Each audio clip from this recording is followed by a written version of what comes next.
Nilampaso agad ng PLDT ang next leg sa kanilang mainit na bakbakan sa Cebu, kung saan isang laban na magtatakda kung sino ang makakakuha ng unang pwesto sa quarterfinals ng Pool A sa PVL on Tour.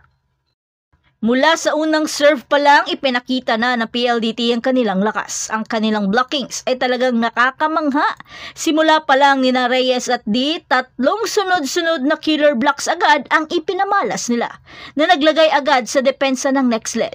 Isang kahangahangang pagpapakita ng teamwork at precision na nagpahayag ng malinaw na mensahe na sa puntong ito, handa ng mangibabaw ang PLDT. Ang next leg sa kabila ng kanilang kahangahangang tatlong sunod-sunod na panalo ay tuluyan na silang nahirapan sa mga veterano. Si Di Guzman na dating nakagawa ng sunod-sunod na 20-point performances ay nakakuha lamang ng siyam. Ang kanilang mga atake palaging nababarahan ng matatag na depensa ng PLDT sa net. Talagang pinigilan nila si Lian na makaatake. Sina Baron, Reyes at D ay bumuo ng isang hindi matitinag na pader. Binabarahan ang mga anggulo at pinipilit ang mga kalaban na magmadali sa pagtira. Kaya nagkanda error ang kalaban. Alam ng mga veteranong ito paano hulihin ang katunggali. Si Majoy Baron ay isang malakas na middle blocker. Ang kanyang 13 points mula sa 11 attacks at 2 blocks ay nagpapatunay sa kanyang lakas at galing. Pero hindi lang ito tungkol sa husay ng isang individual. Ito ay tungkol sa kahangahangang pagtutulungan ng buong kupunan. Ang consistency ng PLDT ang kanilang sikretong armas. Sa ikatlong set, may mga tensyon nang namumuo. Napakinabangan ng next leg ang ilang pagkakamali ng PLDT.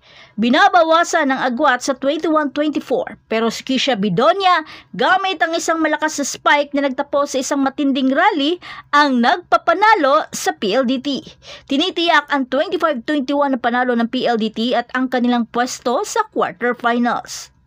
Ang mga numero ang nagsasabi ng lahat. Dinaig ng PLDT ang next leg sa attacks na 40-29. Nagdomina sa blocks na 13 at 5 lamang sa next leg at nakagawa pa ng 5 aces.